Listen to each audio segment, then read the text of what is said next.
Hello दोस्तों, स्वागत है आपका एस के जी के क्लासेज में। आज हम आपको बताएंगे दाखिल खारिज जो है कराना क्यों ज़रूरी पड़ता है। कोई व्यक्ति जो पूछता है कि दाखिल खारिज कराने जा रहे हैं तो क्यों जा रहे हैं, दाखिल खारिज कराना क्यों ज़रूरी है। अगर दाखिल खारिज नहीं करवाते हैं तो आपको 4 बड़ा नुकसान हो सकता है, जो हम आपको अभी इस वीडियो में बताएंगे। और वो 4 बड़ा नुकसान कौन है, वो बहुत इंपॉर्टेंट है। वो सारा चीज़ हम आपको इस वीडियो में बनाएंगे, डिस्कस करेंगे। अगर इससे भी आपको समझ में नहीं आता, कोई दिक्कत होता है, तो आप हमें कमेंट कीजिए, हम उसका रिप्लाई जरूर देंगे। आप हमारे चैनल पर पहली बार आए तो हमारे चैनल को सब्सक्राइब कर दीजिए और इस वीडियो में बने रहिए चलो अंत तक। अब इसको समझते हैं, पहला दाखिल खारिज नहीं करवाने पर क्या होता है। तो देखिए, पहला ही क्या, अगर आप दाखिल खारिज नहीं करवाते हैं तो फर्स्ट में आपको क्या परेशानी हो सकता है वो देख लिए पहले। चलिए, तो पहला है क्या, ये जब तक आप ज़मीन मोटिशन नहीं करवाते हैं तब तक आप उसी ज़मीन के मालिक नहीं होते, उस ज़मीन का मालिक नहीं होता। आप ज़मीन सिर्फ खरीद लिए, आप उसका मोटिशन करवाइएगा नहीं, कैसे होगा। कोई उसका हो सकता है, कोई आप उसका ज़मीन का मालिक बन सकते हैं, क्योंकि जब रजिस्ट्री होता है तो उस सिर्फ आपको एक नाम से दूसरे नाम पर सिर्फ भेजा जाता है। लेकिन अगर मोटिशन करवा लेते हैं तो फिक्स हो जाता है कि आपके ऊपर है। नहीं तो रजिस्ट्री सिर्फ होता है आपके ऊपर सिर्फ ट्रांसफ़र करना और कुछ नहीं होता है। तो उस ज़मीन को आप किसी को बेच नहीं सकते हैं या फिर उस ज़मीन को ट्रांसफ़र भी नहीं कर सकते। यानी जब सिर्फ आपके ऊपर सिर्फ ट्रांसफ़र होगा तो आप पूरा मालिक हो ही नहीं सकते हैं, क्योंकि आपके भी ऊपर ज़मीन है और जिस आदमी ने ज़मीन आपको बेचा उसके ऊपर भी ज़मीन है। तो उस आदमी ने आपके ऊपर सिर्फ ज़मीन को ट्रांसफ़र किया, बल्कि मोटिशन नहीं किया। मोटिशन आपको करना, अगर मोटिशन करवा लेते हैं तो फिक्स हो जाता है कि वो आपका ज़मीन, आप उसको बेच भी सकते हैं।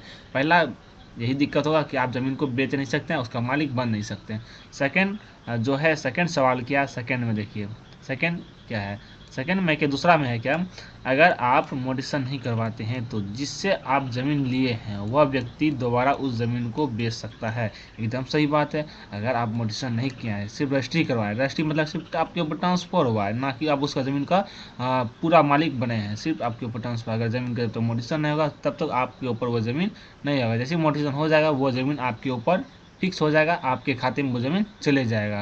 अगर मोटिशन नहीं हुआ तो आपके खाते में ज़मीन नहीं चला, सिर्फ आपके ऊपर ट्रांसफ़र हुआ, कुछ हो नहीं सकता है।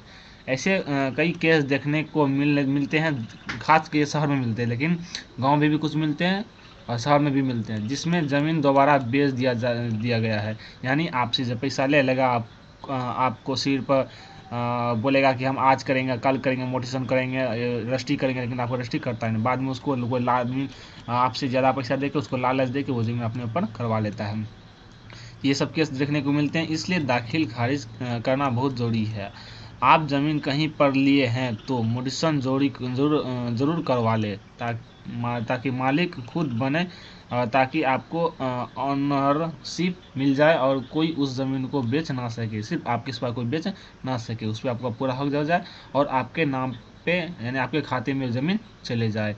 अगला क्या, तीसरा प्रॉब्लम, अगर नहीं करवाते हैं तो तीसरा प्रॉब्लम क्या आ सकता है। देखिए, आप जब आप सभी सरकारी कंस्ट्रक्शन में कुछ खनिज पदार्थ मिलता है, यानी अगर सरकार कोई चीज़ कर रहा है या कुछ कोई कार्य कर रहा है तो सरकार उस ज़मीन को अपने अंदर में अधिकृत कर लेती है। यानी आपकी ज़मीन के अंदर अगर कोई कार्य करते समय सरकार को आपकी ज़मीन के अंदर कुछ खनिज मिल जाए, कुछ पदार्थ मिल जाए, कुछ अच्छी चीज़ मिल जाए जो कि दामी हो, जो सिर्फ सरकार ही निकाल सकता है, अगर आपके ज़मीन के अंदर वो मिल जाता है, अगर आपका जो ज़मीन आपके ऊपर जो आप खरीदे हैं, आपके पास अगर वो कागज़ है, मोटिशन कागज़ है, तो आपको उस ज़मीन का लाभ मिल सकता है, क्योंकि वह ज़मीन सरकार अपने अंदर कर लेगी, अपने अंदर ले लेगी, वह सरकार अपना वो ज़मीन आपसे ले लिया जाएगा और बाद में उस ज़मीन के बदले आपको पैसा देगा। अगर आप रजिस्ट्री करवाए हैं, मोटिशन करवाए ही नहीं है, तो उस ज़मीन का जो रुपया है वो आपको नहीं मिलेगा और आपका ज़मीन सरकार ले लेगा।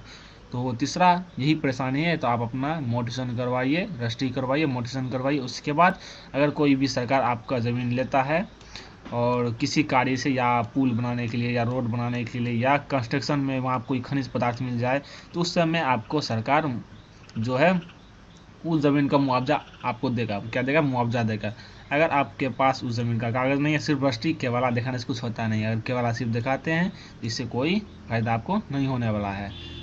तो आपको मोटिशन करवाना अति आवश्यक है। तो देख लिया, आप ज़मीन का लाभ भी नहीं उठा सकेंगे अगर मोटिशन नहीं करवाए हैं। अगला चौथा प्रॉब्लम है कि अगर आप आपने किसी ज़मीन का दाखिल खारिज नहीं करवाया है तो उस प्रॉपर्टी के एवज में आप किसी बैंक से लोन भी नहीं ले सकते हैं। करेक्ट बात है एकदम।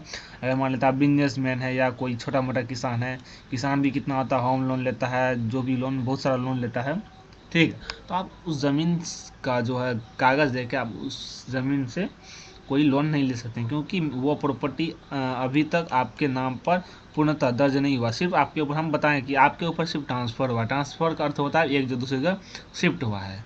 खाता आप सिर्फ अभी चढ़ा है, लेकिन पूरा फिक्स नहीं है कि आपके ऊपर खाता मंदिर में आ गया, ऐसा हुआ नहीं है। इसलिए ज़मीन का दाखिल खारिज करना भी बहुत ज़रूरी है। आपको हम 4 नुकसान बताएं। अगर इस 4 नुकसान में कोई दिक्कत है तो आप हमें कमेंट कीजिए, हम उसका रिप्लाई देंगे।